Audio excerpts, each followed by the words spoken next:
हाँ जी, जय हिंद साथियों, मेरा नाम एडवोकेट के राज भैरव है और आज हम लक्ष्मीकांत का दूसरा, तीसरा और चौथा चैप्टर पढ़ेंगे। देखो, मैंने जब 2014-15 में कोचिंग करी थी, तो कोचिंग के टाइम पे तो मैंने लक्ष्मीकांत पढ़ी नहीं। उसके बाद जब लक्ष्मीकांत पढ़ा, तो मेरे को 4 महीने लगे लक्ष्मीकांत को फर्स्ट रीडिंग करने में, ठीक-ठाक समझने में। 4 मंथ 4 मंथ्स लगे मेरे को। ठीक है दोस्तों? अब मैं लक्ष्मीकांत अब लक्ष्मीकांत वापस से पढ़ रहा हूँ। 1.5 साल से मैं किताबों के हाथ नहीं लगाता, सिर्फ और सिर्फ अपनी वकालत कर रहा था। मुझे अब वापस से जब मैं लक्ष्मीकांत पढ़ रहा हूँ, तो आई फील कि लक्ष्मीकांत धीरे धीरे चीज़ों को मैं रिवाइज वापस से कर पा रहा हूँ। और फिर मुझे लगा कि चलो इतनी बार पढ़ लिया है तो पढ़ाते हैं, इसी बहाने चीज़ें रिवाइज हो जाएगी। ठीक है दोस्तों, तो अपन पढ़ेंगे संविधान सभा, कॉन्स्टिट्यूंट असेंबली। 1895 में तिलक ने सबसे पहले संविधान सभा की डिमांड रखी, यानी क्या रखी? मांग। और 1922 में गांधी ने संविधान सभा की मांग रखी। 1928 में नेहरू ने, जिसमें मोतीलाल नेहरू ने उस कमेटी की अध्यक्षता करी।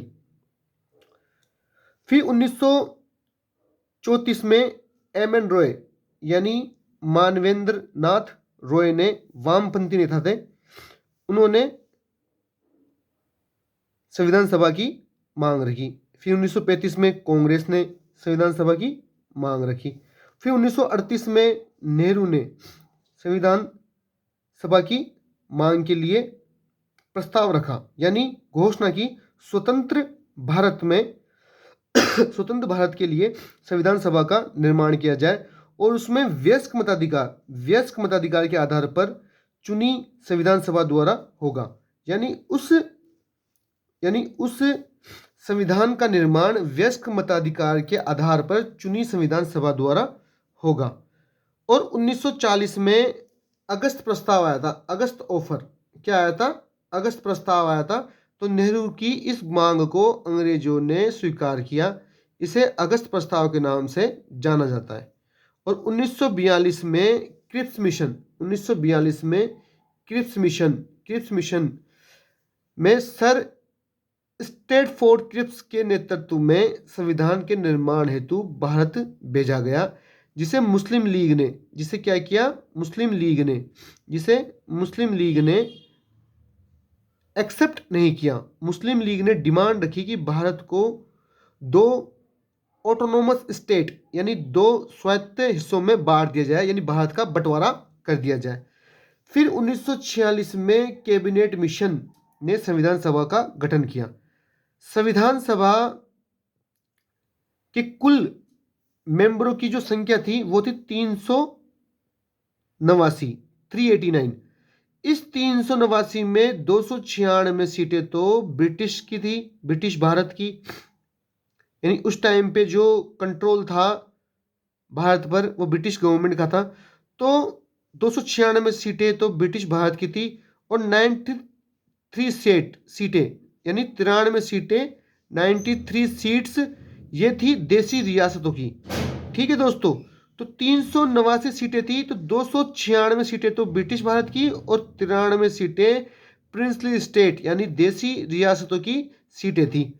उस 296 में 208 तो कांग्रेस की थी, 73 सीटें जो थी मुस्लिम लीग की थी और 15 इंडिपेंडेंट यानी स्वतंत्र थी। अब ये टोटल देख लो, तो 5 और 3 8 और 8 और 8 16 हासिल लगी, 1 7 और 1 8 8 और 1 9, ये 9 हो गए और ये 2, तो ये 296 हो गए। तो टोटल 296 सीटें उस टाइम पे थी। तो 296 सीटों में से ये सीटों का बंटवारा ऐसे हुआ। ठीक है, 10 लाख जनसंख्या पर एक सीट का आवंटन किया गया। निर्वाचन हेतु आनुपातिक प्रतिनिधित्व पद्धति यानी प्रोपोर्शनल रिप्रेजेंटेशन सिस्टम का प्रयोग किया गया। एकल संक्रमणीय मत सिंगल ट्रांसफरेबल वोट के द्वारा सदस्य निर्वाचित किए गए। संविधान सभा का निर्वाचन अप्रत्यक्ष रीति से हुआ। संविधान सभा की पहली बैठक 9 दिसंबर 1946 को हुई। संविधान सभा की बैठक कब हुई? 9 दिसंबर 1946 को। मुस्लिम लीग ने बैठक का बहिष्कार किया और अगला पाकिस्तान यानी अलग से पाकिस्तान बनाने की मांग करी। क्या किया इन्होंने? मुस्लिम लीग ने क्या किया कि भाई वो बोल दिए साफ साफ कि हम नहीं मानेंगे संविधान सभा को, कि पहले सबसे पहले पाकिस्तान बनाओ। और इसलिए बैठक में केवल 211 सदस्यों ने हिस्सा लिया। इस संविधान सभा के जो अस्थायी अध्यक्ष थे वो थे सच्चिदानंद। अस्थायी अध्यक्ष कौन थे? सच्चिदानंद। और स्थायी अध्यक्ष कौन थे? डॉक्टर राजेंद्र प्रसाद। उपाध्यक्ष कौन थे? Doctor SC. मुखर्जी और वी.टी. कृष्णामाचारी। संवैधानिक सलाहकार कौन थे? Sir B N. राव। संविधान सभा स्वतंत्र भारत की पहली संसद बनी। जब भी संविधान सभा की बात हो रही थी तो सभा की बैठक संविधान सभा के रूप में होती थी। इसकी अध्यक्षता राजेंद्र प्रसाद, जो पहले राष्ट्रपति भी रहे हैं, उन्होंने करी। जब बैठक बतौर विधायिका होती थी तब इसकी अध्यक्षता मावलंकर करते थे। मई 1949 में कॉमनवेल्थ यानी राष्ट्रमंडल में भारत की सदस्यता का सत्यापन किया। 22 जुलाई 1947 को राष्ट्रीय ध्वज को यानी नेशनल फ्लैग राष्ट्रीय ध्वज को अपनाया। और इस 24 जनवरी 1950 को 3 काम हुए: राष्ट्रीय गान, राष्ट्रीय गीत और डॉक्टर राजेंद्र प्रसाद को भारत के फर्स्ट राष्ट्रपति के रूप में चुना। 2 साल 11 महीने 18 दिन में संविधान सभा की कुल 11 बैठकें हुई। 2 साल 11 महीने 18 दिनों में संविधान सभा की कुल 11 बैठकें हुई। संविधान निर्माताओं ने लगभग 60 देशों के संविधान का अवलोकन किया और इसके प्रारूप में 114 दिन लगे। 114 दिनों तक इस पर विचार हुआ। संविधान के निर्माण में कितने रुपए का खर्चा हुआ? तो 64 लाख रुपए का खर्चा हुआ साहब। कितने रुपए का खर्चा हुआ? 64 लाख रुपए का खर्चा हुआ। और उस टाइम पर 64 लाख रुपए बहुत बड़ी रकम थी, कोई छोटी मोटी रकम नहीं थी। संविधान सभा की जो लास्ट बैठक थी, जो अंतिम बैठक थी, वो हुई 24 जनवरी 1950 को। वो हुई 24 जनवरी 1950 को। ठीक है दोस्तों। संविधान सभा की समितियां यानी committee of the constituent assembly, तो नेहरू कमेटी, देखो याद रखना, यूनियन कमेटी जो थी वो थी नेहरू के पास में। ठीक है। तो संविधान जो पावर कमेटी थी वो भी नेहरू के पास में। संविधान संघीय कमेटी जो फेडरल कमेटी थी वो भी थी नेहरू के पास में। और राज्यों के लिए जो कमेटी, राज्यों के लिए जो समझौता करने वाली जो कमेटी थी यानी स्टेट कमेटी, वो भी थी नेहरू के पास में। अब पटेल के पास में कौन कौन सी कमेटी थी? तो उस टाइम पे जो प्रांतीय थे, जो प्रोविंशियल थे, तो उसकी जो संविधान की जो कमेटी थी वो पटेल के पास में थी, सरदार वल्लभ भाई पटेल के पास में।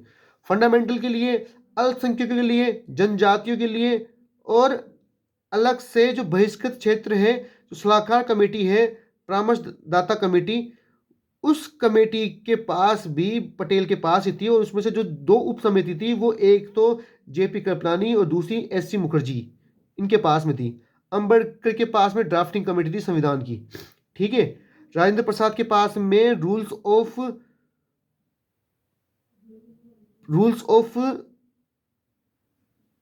प्रोसीजर कमेटी थी यानी प्रक्रिया नियम समिति।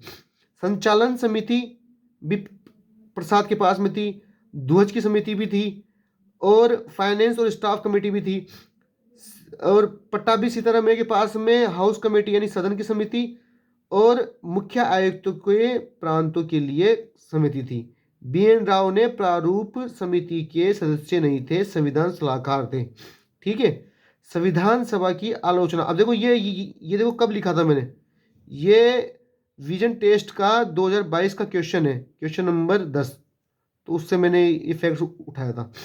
ठीक है। संविधान सभा की आलोचना, तो संविधान सभा की आलोचना क्या क्या हुई, क्या क्या क्रिटिसाइज पॉइंट थे? तो यह प्रतिनिधि निकाय नहीं थी। दूसरा, संप्रभुता का अभाव था, समय की बर्बादी थी, कांग्रेसियों का प्रभुत्व था, वर्चस्व कांग्रेसियों का था, वकील और राजनीतिज्ञों का प्रभुत्व था, हिंदुओं का प्रभुत्व था, संविधान की जो विशेषता थी, जो फीचर है, silent feature of the constitution, वो क्या कहते हैं? सबसे लंबा और लिखित संविधान है, अनेक देशों के संविधान स्रोतों से लिया गया है, नम्यत और अनियमित दोनों का समन्वय है, यानी कठोर भी है और लचीला भी है, एकात्मक यानी यूनिटरी के साथ, यूनिटरी की और झुकाव के साथ साथ में संघीय व्यवस्था, यानी यूनिटरी व्यवस्था भी तो रखता है, साथ में फेडरल व्यवस्था भी रखता है, और सरकार का संसदीय स्वरूप है, यानी पार्लियामेंट्री डेमोक्रेसी है, संसदीय संप्रभुता, पार्लियामेंट को सबसे ज्यादा पावर है और वो डिसाइड करेगी। न्यायिकीय सर्वोच्चता में समन्वय, यानी पार्लियामेंट कानून बनाएगी, उस कानून को एग्जीक्यूटिव इंप्लीमेंट करेगी, और कानून लागू हुआ है या नहीं हुआ उसकी देखरेख करेगी जुडिशरी। एकीकृत व स्वतंत्र न्यायपालिका है, यानी न्यायपालिका कैसे एकीकृत? तो यहाँ अलग अलग फेडरल वाला सिस्टम नहीं है, सबसे टॉप पे है हाई कोर्ट, वो सुप्रीम कोर्ट यानी सर्वोच्च न्यायालय, ठीक है। फिर स्टेट में आ जाता है आपके हाई कोर्ट, और फिर डिस्ट्रिक्ट में आ जाता है आपके डिस्ट्रिक्ट कोर्ट, यानी आपके डिस्ट्रिक्ट जज वगैरह हो गए, या जो फैमिली कोर्ट हो गए, या सेशन कोर्ट हो गए, ठीक है। फिर मूल अधिकार, डीपीएसपी, मूल कर्तव्य, ये सभी इसमें सम्मिलित थे। एक सेक्युलर स्टेट, ये भी इसकी एक विशेषता है। सार्वभौमिक वयस्क मताधिकार, यानी 18 साल की उम्र में जो वयस्क हो गया वो इसमें भागीदारी ले सकता है। सिंगल सिटीजनशिप, स्वतंत्र निकाय, इमरजेंसी प्रोविजन थे। 3 स्तरीय सरकार, यानी सेंटर में, स्टेट में और पंचायती राज। सहकारी समिति यानी कोऑपरेटिव कमेटीज थी। अल्पसंख्यक एससी एसटी के लिए विशेष प्रावधान थे। तो ये तो हो गई इसकी विशेषता। अब संविधान की आलोचना, तो उधार का संविधान बोलते हैं इसको, कि भाई उधार का लिया हुआ संविधान है, खुद के विचार नहीं है। लेकिन ये गलत है, इस चीज का खंडन किया था आदरणीय बाबा साहब भीमराव अंबेडकर ने। उन्होंने कहा कि ऐसा नहीं है, कोई किसी के विचार पर एकाधिकार नहीं रह सकता। भारत का संविधान का निर्माण देश के भिन्न भिन्न देशों के संविधान के स्रोतों से लेकर के, और उन संविधानों को छानने के बाद में, उनकी बेस्ट क्वालिटी को अपनाने के बाद में इस संविधान का निर्माण किया गया है। ये तर्क दिया था बाबा साहब ने। 2 साल 11 महीने और 18 दिन इतना समय लगा। तो उस संविधान का निर्माण करने में इतना समय इसलिए लगा क्योंकि बेस्ट संविधान था। और ये सबसे बड़ा उदाहरण है कि अपना ही पड़ोसी देश पाकिस्तान, उसको आज आर्मी कंट्रोल करके रखी हुई है। वो भी 1947 में आज़ाद हुआ था, और आज देख लो इंडिया की हालत। इंडिया अच्छा है, हालांकि अपने को कंपेयर पाकिस्तान से नहीं करना चाहिए। पाकिस्तान तो वैसे बर्बाद देश है, क्योंकि जो देश धर्म के आधार पर चलेगा, रिलीजन के आधार पर चलेगा, उस देश में कभी तरक्की नहीं हो सकती, ठीक है। कंपटीशन अपना अमेरिका और चाइना से है। तो उधार का संविधान, एक आलोचना ये की गई। दूसरा, 1935 का जो अधिनियम था उसको कॉपी पेस्ट कर दिया, दिमाग ही नहीं लगाया साहब। तो ये भी एक आलोचना की जाती है। दूसरा, विशालकाय है। विशालकाय है, बहुत बड़ा संविधान है, लोगों को समझने में जो है थोड़ी सी दिक्कत होती है। गैर भारतीय और भारतीयता का विरोधी है, गांधीवाद से दूर है। जो गांधी के जो विचार थे, पंचायतों को पावर देना, उससे दूर है। और वकीलों का स्वर्ग है, क्योंकि वकीलों को सबसे ज़्यादा, क्योंकि उस टाइम पे सबसे ज़्यादा जो पावर में थे वो वकील ही थे। सरदार वल्लभ भाई पटेल वकील, नेहरू वकील, गांधी वकील। अधिकांश लोग भारत के संविधान सभा में, अधिकांश लोग या तो वकील थे या टीचर थे, ठीक है। तो इस तरीके से अपन सोच विचार सकते हैं दोस्तों।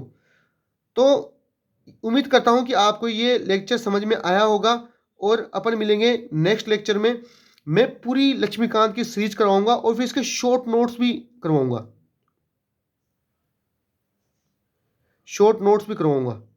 मतलब एग्जाम है, मान लो एग्जाम आपने यदि 3 से 4 बार ढंग से, जैसा मैं बता रहा हूं वैसा कर लिया, किसी का बाप आपको लक्ष्मीकांत को समझने से नहीं रोक सकता। मैं दावे से बोल रहा हूँ, क्वेश्चन को आप फटाफट उठाओगे। 20 क्वेश्चन यदि आ रहे हैं आईएएस प्री में, तो आपके कम से कम 16 से 17 क्वेश्चन सही होंगे, मैं दावे से बोल रहा हूँ।